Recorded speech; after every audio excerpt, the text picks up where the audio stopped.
y a las precauciones. Pero no todo lo que dice la evidencia va a ser real y estrictamente aplicable. ¿Ustedes qué creen que es la principal o el principal conflicto que hay cuando leemos evidencia? Si alguno tiene experiencia leyendo evidencia, ¿verdad? Sobre todo ensayos clínicos no aleatorizados y no tanto así la revisión sistemática, que hoy en día ya no es más el gold standard de la evidencia científica.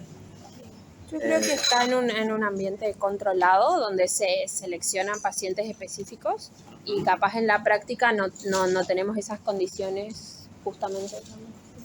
Es eso, ¿sí? El ambiente, está creado el ambiente, quieras o no está elegido el paciente, ¿sí? Entonces hay un contexto mucho más favorable para aislar la variable.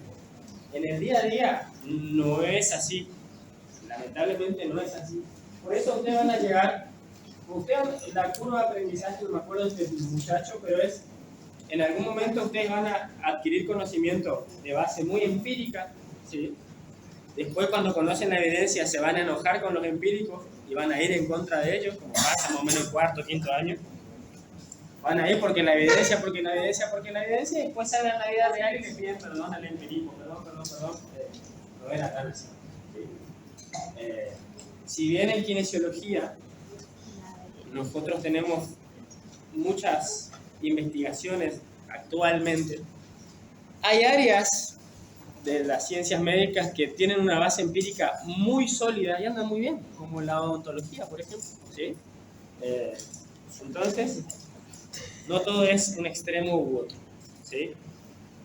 Yo recopilé algunas cuestiones y agregué otras, pero casi todo yo me baso en lo que dice Tim Watson, porque Tim Watson y su grupo están dedicados al estudio del agente físico y de forma constante. ¿Sí? Más o menos hacen una actualización editorial por año. Eso es sumamente importante, porque por ejemplo el GRIP, la fisioterapia musculoesquelética de GRIP, su última actualización es del 2014, en inglés encima, ni se le ocurrió salir en español, y aún así sigue siendo un libro de consulta muy interesante. Lo mismo el Brodmann. El libro Brodmann lo tienen en el aula virtual de clínica quirúrgica y para mí es el mejor libro de kinesiología en español hasta ahora. Así que pueden consultar ahí. Casi todos mis temas están sacados de Brodmann. ¿Sí? Pero bueno, por las dudas, leo para el final sobre todo. ¿Sí? Entonces vamos a hablar un poquito, ¿sí?, sobre algunas condiciones en particular con las que ustedes han aprendido Fisio 1. Yo les voy a dejar la clase, les voy a dejar después un cuadro comparativo y les voy a dejar otras afecciones que metan. Esto sería como una especie de guía para que ustedes consulten después y digan, ah, mira, ¿sí? Se mueve, no importa. Vamos a la primera y principal, que es la que condiciona casi todas las dosis en fisioterapia, que es la alteración de la sensibilidad. Acá vemos el fundamento que dice la evidencia. Acuérdense, si ustedes pueden leer y lo podemos discutir, porque no siempre va a ser así. Pero generalmente ante un trastorno de sensibilidad, generalmente la mayoría, inclusive hay libros en habla inglesa que siguen poniendo las mismas contraindicaciones que aparecen en el Cameron, por ejemplo. O sea, las típicas. Pero, fíjense lo que dice acá. Generalmente, no va a haber problemas con la electro. ¿Sí? No va a haber problemas con la electro, salvo con la mediana frecuencia. ¿Por qué? Porque la mediana frecuencia, al permitirte mayor aumento o mayor aplicación de intensidad en una persona con sensibilidad no alterada, y encima tenemos una persona con alteración de la sensibilidad, buscando una contracción, podemos llegar a una quemadura, ¿sí? Podemos llegar, pero estas aplicaciones sumamente intensas con una densidad de energía muy alta. ¿En qué caso se podría dar eso? ¿Cómo podemos aumentar la densidad de energía? Cuando los electrodos son pequeños y no hay movimiento, si es fijo, por ejemplo. El tamaño de los electrodos.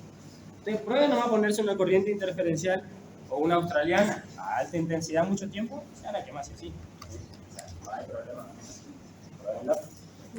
Pero entonces, fíjense que los que más se ven afectados son las corrientes que generan analgesia, el TENS y la corriente interferencial. Yo les voy a dejar después esto con las abreviaciones al final, ¿sí? Porque esto está hecho una guía que hice yo esta mañana.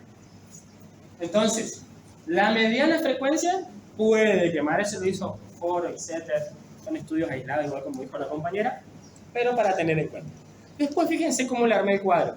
Contraindicación, la prudencia significa que ustedes lo pueden hacer, no significa que esté mal, sino que tengan los recaudos necesarios. Porque en la mayoría de las columnas de prudencia va a entrar el onda corta, por ejemplo.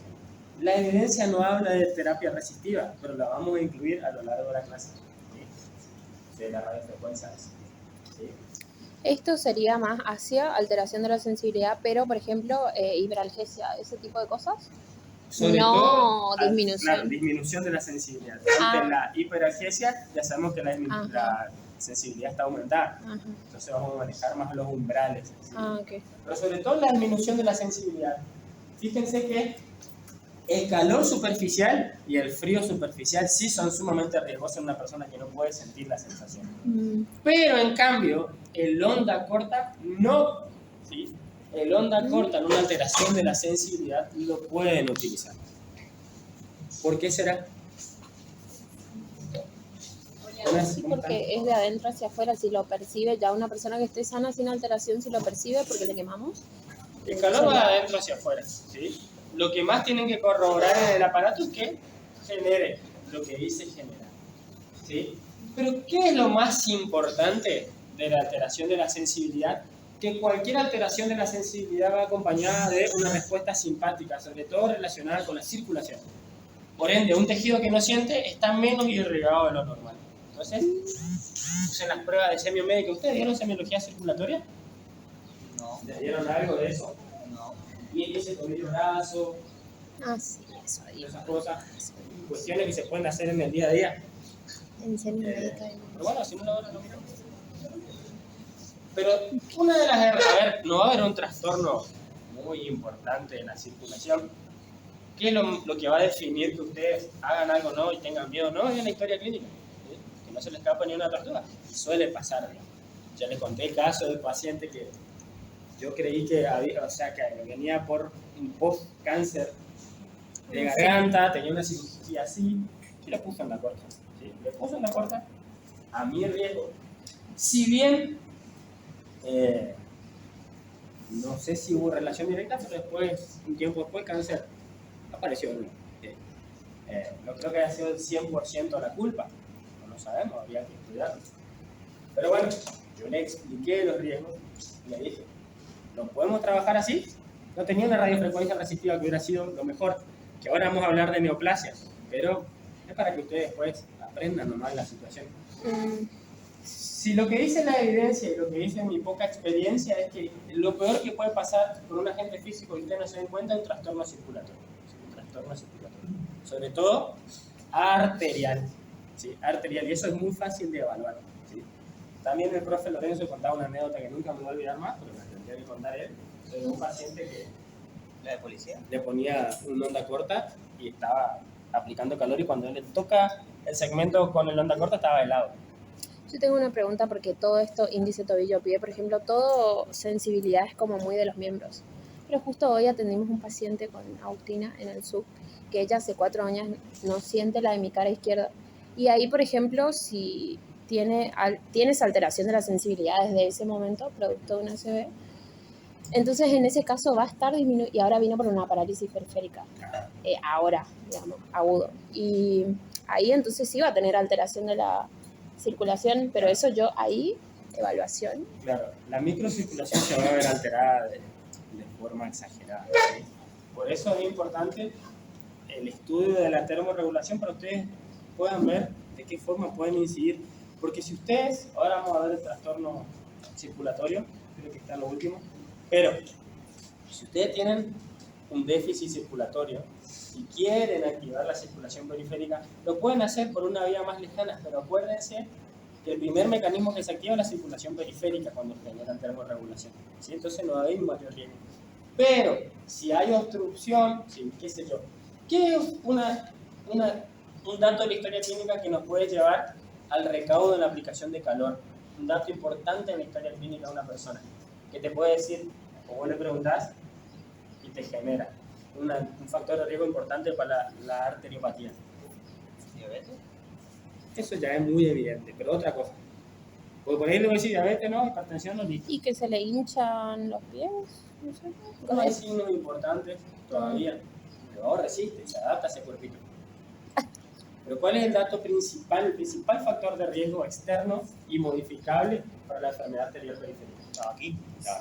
¿Sí? Entonces ahí sí, puedo decir, bueno, era tabaquista hace 20 años. No, me tocó ayer un paciente. ¿Sí? Un paciente con dolor inguinal asociado a los aductores que venía desesperado y él fue un fumador empedernido. ¿Sí? Depende del humor, dice tranqui, un atado, si está medio estresado, 3 dice. ¿Sí? Mi edad. Entonces, milagro no vamos a hacer. ¿Entendés? Pero bueno, esos son los datos que definen. Fíjense, esto no lo habrán escuchado, pero lo pueden leer. No lo damos porque no tenemos el equipo, pero es corriente pulsante de alto voltaje, una corriente que se utiliza para la curación de heridas. ¿Sí? Una corriente muy buena. Hay dos tipos de corrientes que se pueden utilizar para la curación de heridas, que son las microcorrientes y las corrientes de alto voltaje, y también el TENS. ¿Sí? El TENS sirve para la curación de heridas. No son temas que hemos dado. ¿Sí? Lo podemos profundizar, lo pueden profundizar. No vamos a entrar en detalle porque nosotros nos preocupa el parcial. ¿Sí? Pero fíjense, van a ver estas cuestiones, por ejemplo, acá no, más abajo, que van a ver prudencia y seguro el mismo agente, ¿sí? Porque la prudencia solamente requiere un poquito más de análisis y evaluación, ¿sí? Porque te dice, en la alteración de la sensibilidad, calor superficial y crioterapia es lo principal. El calor superficial y la crioterapia. Y el onda corta a tu riesgo, o sea, no es todo. Si no está contraindicado, lo hago igual, ¿se entiende? Así que no se preocupen tanto por aquella como por esta primera. Dispositivos electrónicos, otra gran contraindicación. Si vamos a lo que dice la evidencia dice que nada de agentes electromagnéticos cerca, ni siquiera electroterapia, ¿sí? Ni siquiera electroterapia. Electroestimulación neuromuscular, TENS, ¿sí? Ultrasonido pulsante continuo, están totalmente contraindicados de forma local, ¿sí? Local, y en la zona de todo lo que sea tórax, ¿sí? No sé si alguna vez ustedes conocieron a alguna persona que tenga un marcapasos diafragmático, ¿sí? No son muy conocidos en Argentina, pero hay algunos privilegiados que sí, sobre todo para enfermedades neuromusculares como puede ser un Guillain-Barré, pero bueno. Yo no he conocido, he leído de casos muy aislados en Argentina, pero no es de esperarse, ¿sí? Pero esto dice la evidencia, muy chocante, efectos catastróficos si se aplica cerca, ¿sí? Y no resulta recomendable la electroestimulación neuromuscular, tenga o no un dispositivo en el pecho, o sea, acá en esta zona, no se recomienda hacer electroestimulación neuromuscular. ¿Qué?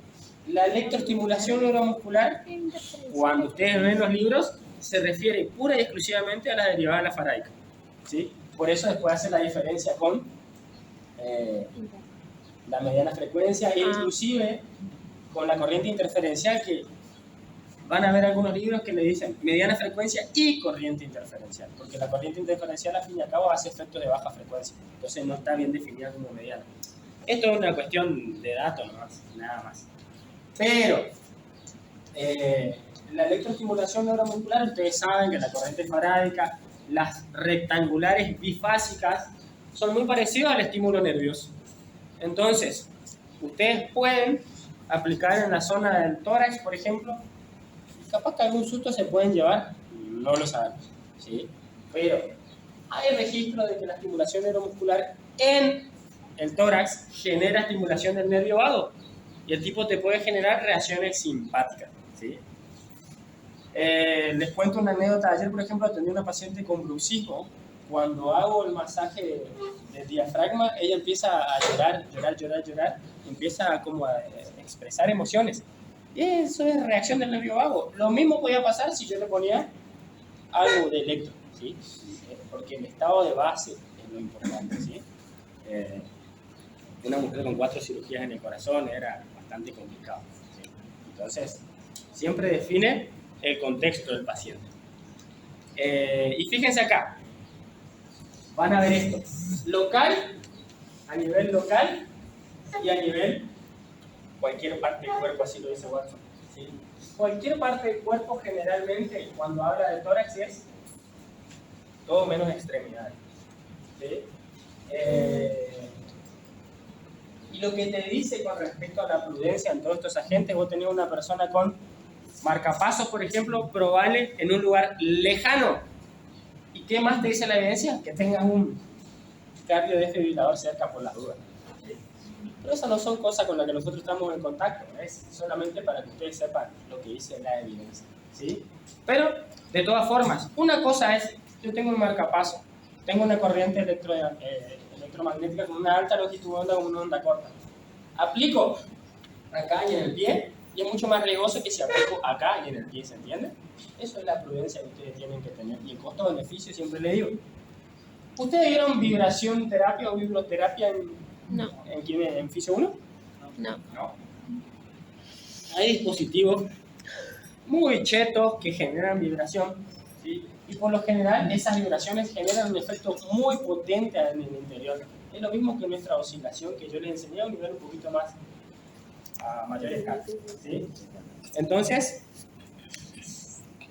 en dispositivos electrónicos casi nada cerca y con prudencia lejos. En el costo-beneficio me conviene no hacer, ¿sí? Si yo tengo un paciente cardiópata y no todas las soluciones en kinesiología son en una camilla o en un aparato, ¿sí? Hay miles de cosas para hacer, ¿sí? Tenemos un paciente con aneurisma, les cuento para que ustedes sepan la práctica real nomás. Tengo un paciente con un aneurisma aórtico, paralizado, una cuadriparesia. ¿Alguno lo vio, Romano? Nadie lo vio. De los chicos que trataron, no. Entra a cirugía para hacer un trasplante aórtico, se le van a poner una válvula. Y ustedes saben cómo es la aorta y todas sus ramas. Entonces es una cirugía de corazón abierto, ¿sí? Cuando lo anestesian, el tipo entra en paro, ¿sí? Y lo quieren sedar para evitar la convulsión y lo duermen demasiado profundo. Va al coma un mes y medio, se levanta y no le respondía, una cuadriparesia. Y quedó así. ¿Qué pasó? Sigue el aneurisma, se sigue dilatando y él sigue yendo al consultorio. Ayer hice una interconsulta con un cardiólogo y él dice, mira, a tratarlo, pero se me puede caer ahí en el... Ya está. Entonces, ahí ya no puedo hacer agente físico porque no le suma absolutamente nada y el ejercicio a muy baja escala tampoco.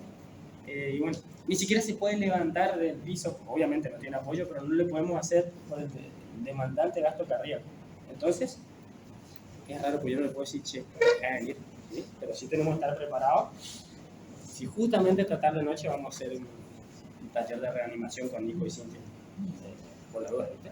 Vamos a recordar algunos conceptos. Entonces, el costo-beneficio, ¿sí? Por eso no hay que tenerle miedo. Otra gran contraindicación que está ahí que dice epífisis o cartílago de crecimiento. ¿Alguna vez le hablaron mal del cartílago de crecimiento? ¿Cómo le hace magneto? ¿No se puede hacer magneto? ¿Ultrasonido? Quizás no pase, pero le puede pasar este año o el año que viene con las pediatrías, ¿sí? Sobre todo con la profe Sandra Paola. Pero sobre todo porque ella se dedica a la pediatría, ¿entendés? ¿Qué dice la evidencia? Que los estudios que han demostrado que un agente físico le hace mal al cartílago de crecimiento fueron a altas intensidades, estímulos continuos y en animales dormidos, ¿sí? Entonces no hay ninguna evidencia de que genere un daño. Y fíjense, esta entidad, ¿sí? La CSP, que es de Reino Unido, contraindica el uso de ultrasonido y láser, mientras que la Sociedad de Fisioterapia de Canadá, que es una de las que más investiga a nivel mundial, lo avala. Entonces, ¿qué hacemos? Si vos te vas a esos países, a lo mejor no lo podés hacer. Acá no está regulado, no le hace mal. Las dosis de los aparatos argentinos no le hacen mal al cartílago de crecimiento. Básicamente, el cartílago de crecimiento es como un vaso y casi todo el tejido en el cuerpo es como un vaso. Es un vaso. Es una célula. Y los estímulos, por más continuos que sean o pausados que sean, llenan a la célula hasta un límite. Entonces, por ejemplo, una célula normal sana, trabajando, por ejemplo, por más que uno le cargue un estímulo continuo, lo va a llenar y el resto no se va a absorber. ¿Sí? Por eso los estímulos pulsantes son mejores. ¿Sí? ¿Se entiende? Porque le permiten a la célula utilizar y volver a recargar. ¿Sí? Las células trabajan por sí. La única célula que pierde la capacidad de ciclar y llegar hasta el último eslabón es la célula tumoral. ¿Sí? Por eso se reproduce de forma anárquica. Si el día que viene, cuando se inscriban algunos en onco, vamos a hablar de algunas cositas en esa asignatura. ¿Sí? Entonces, la célula de un niño, adolescente o lo que sea en crecimiento, un ser humano en etapa de crecimiento, le pasa esto. Dale todo lo que vos quieras. Porque si no sería fácil darle un danonilo y que crezca. ¿Sí? Si comes danonilo va a crecer 2 centímetros. Si comes 3 vas a crecer 3 centímetros. Las células trabajan por ciclo. Absorben lo que pueden, lo asimilan y vuelven a ciclar. ¿Bien? ¿Entiendes eso? ¿Vas a explicar de vuelta porque ¿De qué parte? todo eso? Bueno, de vuelta. Todo tejido en el cuerpo, todo, es una célula. Trabaja con una capacidad. ¿Sí? Con una capacidad.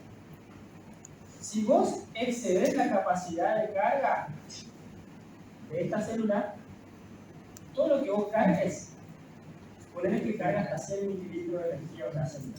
Si vos le cargas 200, todo el excedente se va afuera, no lo absorbe la célula. No la hace ni más potente, ni más nada. ¿Entiendes? Entonces, por eso los estímulos pulsantes hacen el mismo efecto que cuando vos hervís un huevo, la lanzás al máximo, la llaman, burbujeas y le bajás. Cicla esa energía, absorbe esa energía, la utiliza para sus procesos celulares y vuelve a absorber. Estamos hablando de nivel microescala de tiempo, ¿no?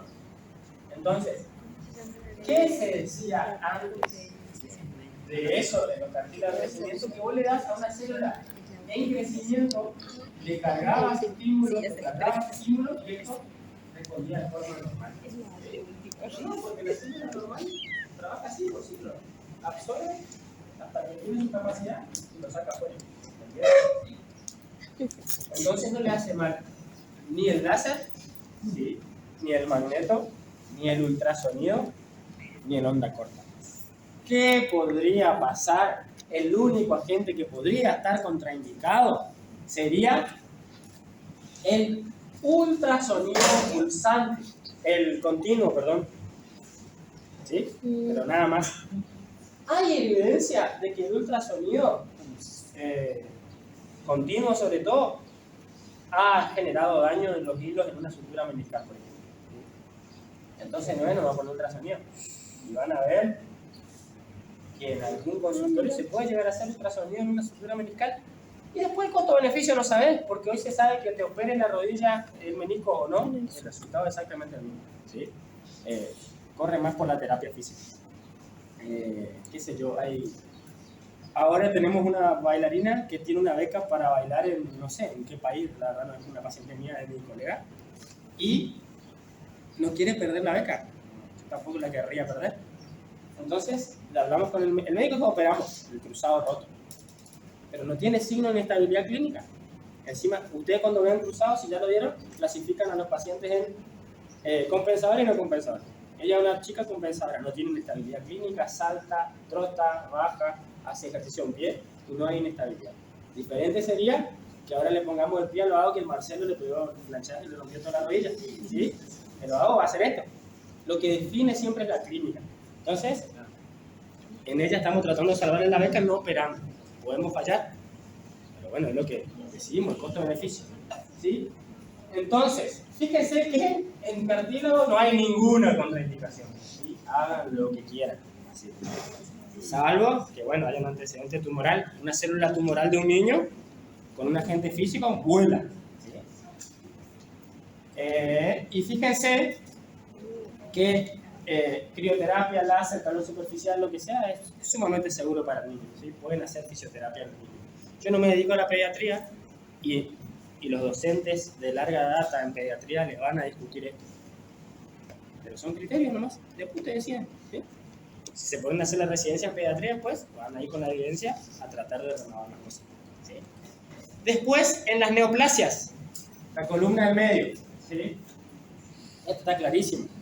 Necesitamos tanto el fundamento. Todo lo que aumente el metabolismo y la circulación está contraindicado. ¿Sí? Salvo caso a distancia y que el costo sea menos que el beneficio, lo pueden hacer. Porque poner que un paciente con una secuela de un tumor cerebral, acá, con una cicatriz acá, y te viene por un esguince de tobillo y le quieres poner una corta ahí, agiladito, está bien, ¿sí? Está mal, no todo es onda corta, ¿entendés? ¿Se entiende o no? Después, ahora, ¿cuál es el principal problema con la neoplasia en la aplicación de agentes físicos? Sí, favorecer la reproducción de la... Y sobre todo, ¿qué? La metástasis, ¿sí? La metástasis, no sabemos, ¿sí? Evaluamos una paciente el miércoles que había empezado con un reflujo, y que, bueno, ella ya me había sacado turno en marzo, no vino a la consulta, sacó turno por el reflujo, no vino, le consulto qué pasó y eso era un cáncer de pulmón. Todo bien, cuando hicieron un escáner completo tenía en cada rincón del cuerpo una metástasis, ¿sí? Entonces, eso es la bandera roja, es fundamental evaluar. Yo no me considero un experto evaluando banderas rojas y se escapa la tortuga. Cuando si ella venía en ese momento por el reflujo, seguramente hubiera pasado lo mismo, no hubiera encontrado solución. Este artículo les dejo, está de acceso abierto, ¿sí? Estos dos autores, John, hablan de la agente físico en cáncer, muy completito el artículo, sumamente interesante, por si quieren tener sustento para ver agente físico en cáncer. Otra cuestión, los pacientes post-radioterapia, o sea, los pacientes post-tratamiento del cáncer, en los periodos que van entre los 3 a 6 meses, mucho recelo con el tema del agente físico. Fíjense, la radioterapia está demostrado que genera cambio en el ADN. Claramente una radiación, ¿sí? Las radiaciones generan cambio en el ADN, ¿sí? Es una radiación ionizante. ¿Por qué? Porque estamos queriendo cambiar, ¿sí? La forma de actuar de una célula. Y ustedes saben que tanto la quimio como la radioterapia no es que dicen aquella célula mala hoy, barre con todo, ¿sí? O sea, lo hayan vivido con un paciente, un pariente, lo que sea. Entonces, en el periodo posterior a los 3 a 6 meses, ¿qué genera la radiación? Muchas cicatrices internas. Genera trastorno en la microcirculación. Entonces, eso puede ser un inconveniente, sobre todo a la hora de aplicar calor. No hay mucho de esto. Y me gusta mucho el Watson, que incluye al ultrasonido continuo como un agente de termoterapia, que es lo que ya hacía en su momento el Cruzen, ¿sí? Las chicas de Kine 1 le hablaron del Cruzen. Sí, subieron, pero no. Es una biblia, es muy bueno el libro. Es viejito, pero está muy bueno. Y el Cruzen hablaba de que el ultrasonido continuo es un agente de termoterapia. Y Watson lo dice igual. Entonces, ante la pérdida de circulación, ¿sí? La ley de la T, ante la pérdida de circulación de un tejido, y posiblemente la energía que ustedes depositan no puede ser aprovechada. ¿Se entiende? Es como que la célula tenga una tapa, no puede entrar el café, el sonido, lo que sea, el fluido. ¿Estamos bien hasta acá? ¿Sí? Pregunten lo que quieran. Allá yo les voy a dejar las abreviaciones de la guía. Le hice una pequeña guía. Yo ya les digo que casi que no voy a utilizar esto, pero sí el razonamiento. ¿Sí? Le voy a preguntar, le voy a dar un contexto donde puedo o no hacer algo. Con radiofrecuencia. ¿Sí? Ultravioleta, un tema que no lo dieron. ¿Sí? No, es una radiación que sobre todo tiene un principal efecto que es bactericida y mejora el aporte de oxígeno en el tejido. ¿Sí? O sea que se utiliza mucho para curación. Acá hay eso. ¿De oxígeno? Sí. Y ayuda a cicatrizar el tejido. Obviamente cualquier tejido con mayor oxígeno puede curar mejor. ¿Sí? Pero no es un tema que lo mismo, por eso ni lo estoy nombrando. ¿Sí? Fíjense que no está radiofrecuencia resistiva tampoco, porque no hay estudios sobre la misma, pero la radiofrecuencia resistiva, salvo en las situaciones donde no podemos aplicar calor, es una de las opciones más seguras que tenemos de calor, la más segura quizás junto al HIC. ¿Sí? Bien. Y el último y gran problema, después están las dos aquellas abajo, y después nos queda la zona cervical anterior, pero el embarazo. ¿Sí?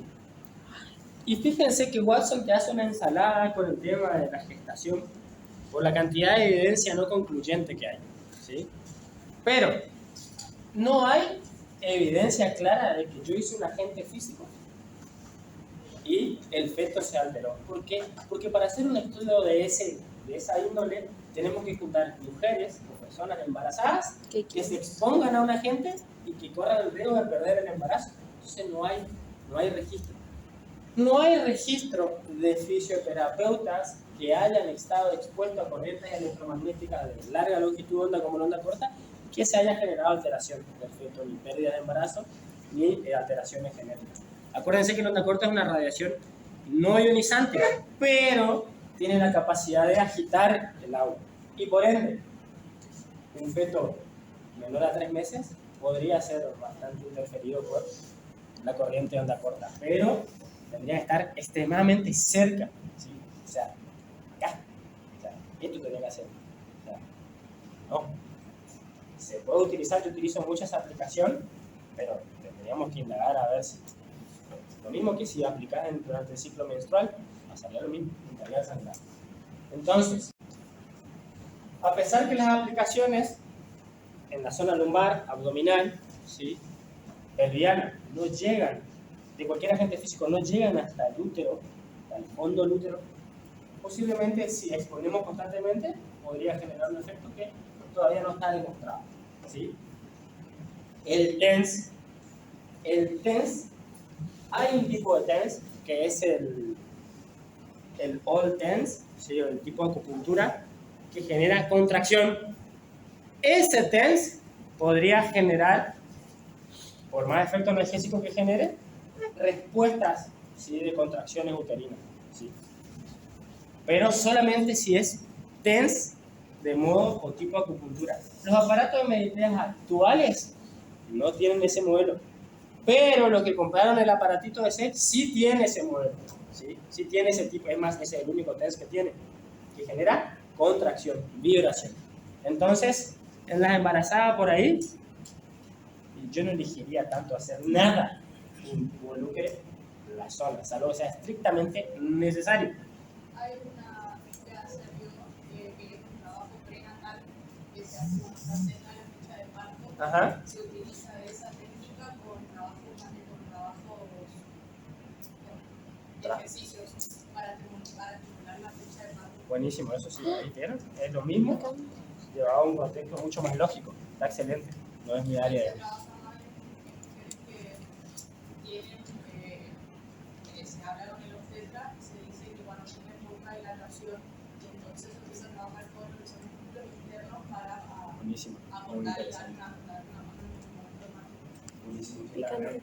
El año que viene yo les voy a hablar un poquito de biofeedback, ¿sí? de terapias invasivas. Yo lo doy en continencia masculina, pero la incontinencia femenina es un mundo aparte y tienen grandes referentes acá en la región, Jessica Cheres, Rosina Sotelo, allá tenemos Paola Lima Sosa. O sea, las que tengan pensado hacer un trabajo así para su TIF, les recomiendo que se contacten con ellas. ¿Sí? Sobre todo Jessica y Paola, las que están en resistencia.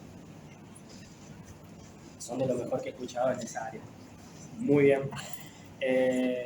Después del calor, fíjense, el calor local es seguro mientras no se vean señales de termorregulación. Supónganse un caso, una embarazada, con congestión de miembros inferiores, o sea, insuelto tobillo, pueden poner una corta. ¿Sí? ¿Cuál sería el signo de termorregulación sistémica que no tienen que llevar ustedes?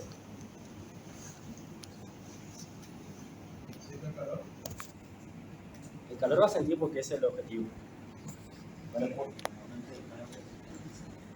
¿Cómo sería un signo de aumento de temperatura central? Transpirar, pero sobre todo transpirar acá, ¿sí? Transpirar, empezar a acalorarse. Eso no se recomienda en la embarazada, ¿sí? Es lo mismo que el cuidado testicular en el hombre. Tiene una determinada temperatura al feto que tenemos que respetar, ¿sí? Nunca me pasó que genere un calor distante en un miembro profundo y que genere el signo de termorregulación generalizada, ¿sí? Salvo que estés con el onda corta y no esté prendido el aire, ¿sí? Te matáis. Pero no he registrado ese tipo de respuestas, aunque en la evidencia he registrado en un ambiente controlado y de seguimiento, ¿sí? Entonces, contraindicaciones en la gestación, todo tipo de calor y enfriamiento a nivel local. Corrientes eléctricas a nivel local, con mucho cuidado y con mucha prudencia, ¿sí?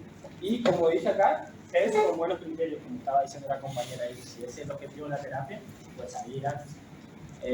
¿Alguna vez vieron o escucharon sobre los equipos de biofeedback? Que son...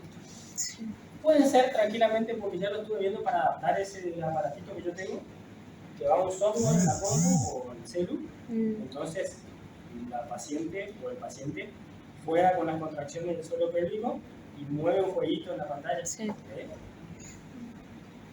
Por ejemplo, mueve, cuando contrae salta un personaje o mueve un personaje, una arbolita o lo que sea. Eso está muy bueno.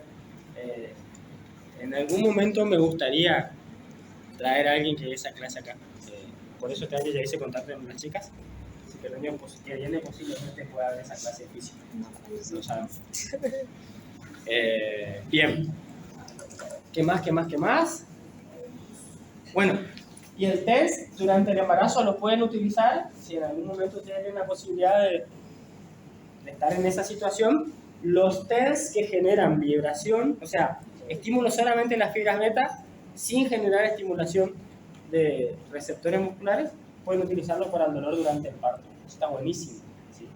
Una vez que empieza a entrar en trabajo de parto, ponen el test y pueden andar muy bien, ¿sí? He escuchado anécdotas de colegas que han aplicado en sus mujeres o colegas mujeres que se han aplicado durante el parto y andan muy bien. Bien, y después las infecciones locales y enfermedades infecciosas. Son cosas totalmente distintas. No es lo mismo un estadio agudo de una patología que una infección local. ¿Sí? No es lo mismo. En el estadio agudo, ¿ustedes pueden aplicar calor? Pueden aplicar calor. En un estadio agudo, Watson lo dice, pueden aplicar calor. ¿Sí? No más de 10 minutos. Ahora, ¿con qué objetivo? Ese es el problema, ¿sí?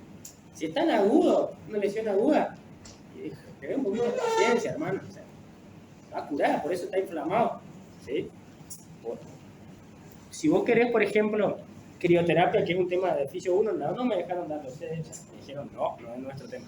Bueno, te lesionás y aplicás hielo, tiene bastante evidencia. Pero automáticamente tenés que tener hielo en el bolsillo, ¿sí? Te lesionás y lo aplicas. Después, hasta las 48 horas muestra algo de evidencia. Después ya, no. Y las modalidades y las formas del hielo, ¿sí? las inmersiones han demostrado tener más efecto que una aplicación local. Y inclusive, ¿sí? El hielo picado, molido. Vos sabés que cuando hablé con un chico que estudia en la Universidad del Gran Rosario, en física le enseñan a calcular la superficie y la densidad del hielo para la aplicación. Eso está muy bueno, si sabemos hacer eso, todo cambia, ¿sí? Nosotros no lo vimos así. Pero bueno, también tenemos cosas buenas nosotros. Uno quiere rescatar. Pero, por ejemplo, Sí que nos damos mucho hielo. Sí, nos damos Eso- frío, pero eso básicamente el cuerpo está mucho más adaptado a regular el calor que el frío. Entonces, dejarlo ser nomás al tejido, ¿sí? Entonces, fíjense, esto es lo más largo que dice el texto. Que esto está de más, y si vamos a nuestras aplicaciones diarias, cuando nosotros hacemos práctico no estamos limpiando entre compañero y compañero los electrodos, ¿sí? No pasa nada. Pero cuando tienen heridas abiertas, los agentes físicos sirven muchísimo, pero tienen que tener todo el recaudo, ¿sí? ¿Cuál es la diferencia entre una herida abierta infectada y una no infectada?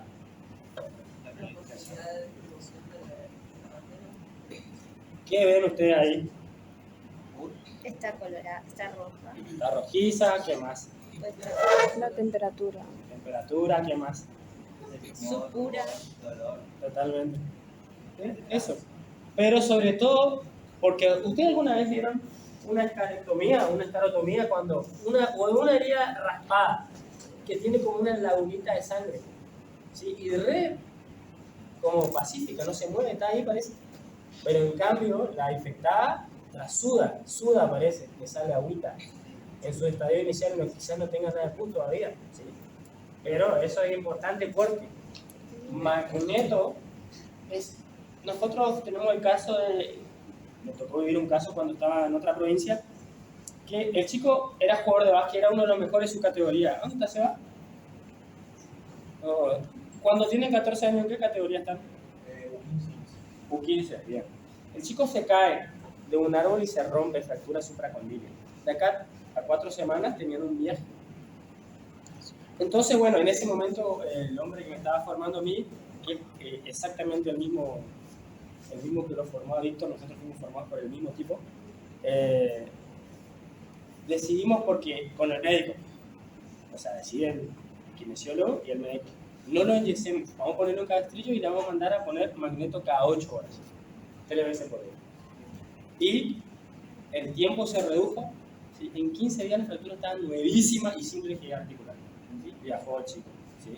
Es un caso estudio, si podemos hacer con 50.000 personas, puede salir igual o no, ninguno sale, y él era la excepción. Pero bueno, está demostrado que justamente el estímulo del magneto hace lo mismo que les expliqué recién. Vos le llenás la célula con un estímulo y después a las 8 horas recién está en condiciones de absorber nuevamente el estímulo, ¿sí?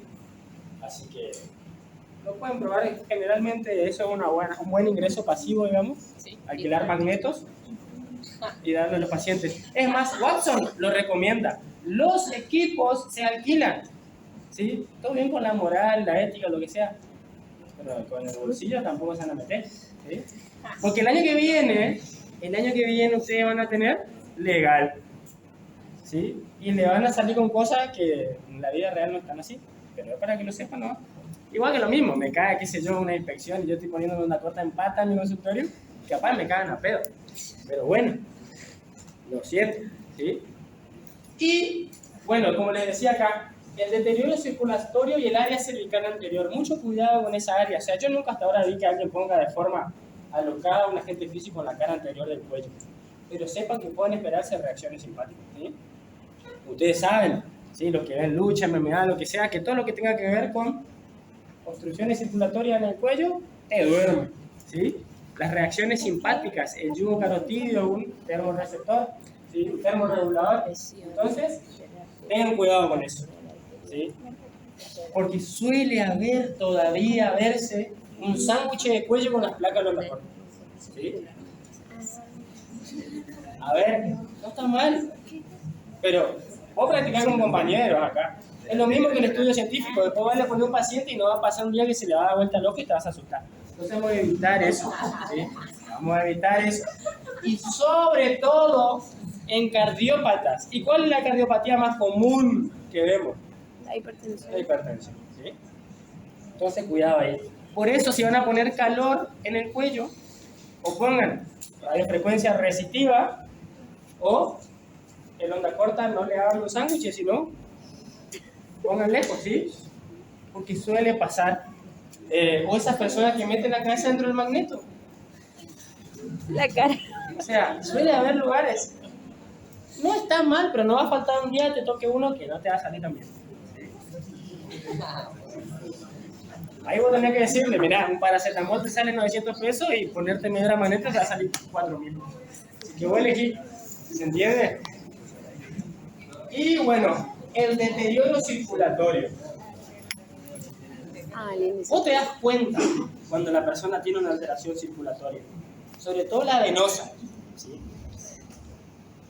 Si una persona me viene con edema, ¿cuándo sé que es circulatorio? ¿Cuándo sé que es postraumático, o venoso o secuelar? Creo que es más local cuando es postraumático y quizás el otro se manifiesta. Si es en la pierna, no solo el tobillo, sino todo, o tiene signo de Godet, por Y ejemplo. bilateral. Y bilateral. Sí, bilateral. Edema bilateral, listo. Ponemos bendita, vamos a la bici y nos vamos al médico después, ¿sí? Pero, y después el índice tobillo-brazo. Yo en su momento, cuando salí de la facu, lo reutilizaba, hasta que la clínica te empieza a dar las herramientas para descartar eso. Pero es una buena situación para que ustedes empleen. Y si ustedes hacen en la práctica diaria, porque me quedó grabado lo que ya salimos. Me quedó grabado lo que me dijo un paciente ayer, que ni siquiera lo escuchaban, ¿sí? Bueno, si vos lo evaluás, lo tocas, le medís el índice de tobillo-brazo antes de andarse y cambia la cuestión, ¿sí? ¿Saben cómo se hace el índice tobillo-brazo? Se saca la presión arterial de los miembros superiores y de los tobillos, ¿sí? Saquen de un lado si quieren, ¿sí? De un lado del miembro superior, ¿sí? Pero en realidad tendrían que sacar de los dos. Se sacan los dos 3 veces. y suman y dividen la presión de abajo por las dos presiones de arriba. Y ahí te da un índice que hay generalmente por debajo de 0,5, ya es problema arterial, ¿sí? Yo les voy a dejar esta guía para que lo tengan, estudienlo para el final y seguramente seré yo el único que les tome, ¿sí? Yo no le voy a tomar nada de esto en el despacho, ¿sí? Para parcial no. Exacto. ¡Vamos!